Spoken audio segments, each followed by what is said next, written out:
Guys, tingin tayo ng kape guys. Hindi siguro matapang to. 8.30 buys na lang. Sa 1 real to. Ito na lang. Para may kape tayo. Ayan. So, konti lang pinamili natin guys. Yan, kape-kape is life. Yan guys. Kape-kape is life. Total may gatas naman tayo. So, inom tayo ng kape. Hindi naman siguro tataas yung ating blood pressure nito. Yan guys, ikot tayo dito. Oo, yung aking aking rose water. Wala akong rose water. Kailangan ko pala ng rose water para sa ating faces. Ito yung ginagawa kong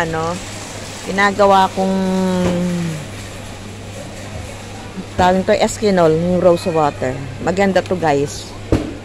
Sa mga sensitive skin yan. Sensitive skin. Ito yung pinakamura guys. Kaya dito tayo. Meron tig to 210 by isa. Pero ito 195 by isa. So diyan tayo guys. So ano pa bang bibili natin na kulang? At anong oras na? Para ang sarap mag noodles. Palaman.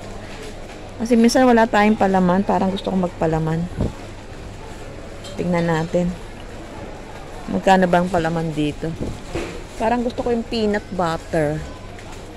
Wala naman yung peanut butter dito. Peanut butter na pang Filipino. Ano ba lang palaman dito guys? Walang Filipino foods. Ay, sorry.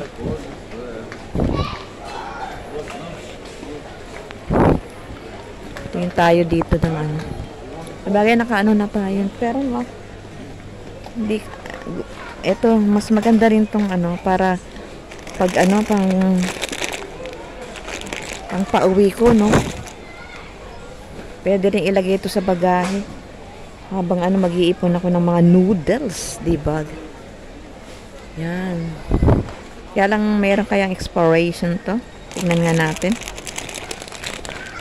baka may expiration to year 2025 pa.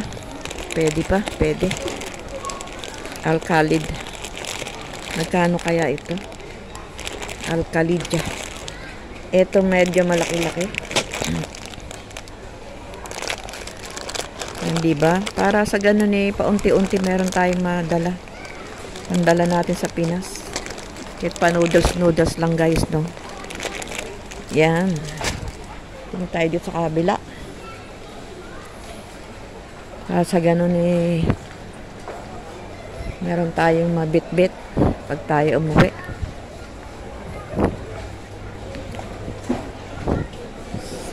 Ito masarap din siguro ang noodles dito. 380. Bagay, bawal sa atin ang noodles pero hindi naman tayo palaging noodles. Huwag na lang. Hirap na. Baka tayo madali. Wag na tayo mag-interest ng noodles. Okay guys, thank you for watching guys, and please subscribe my vlogs and please click the bell button for more update. Thank you.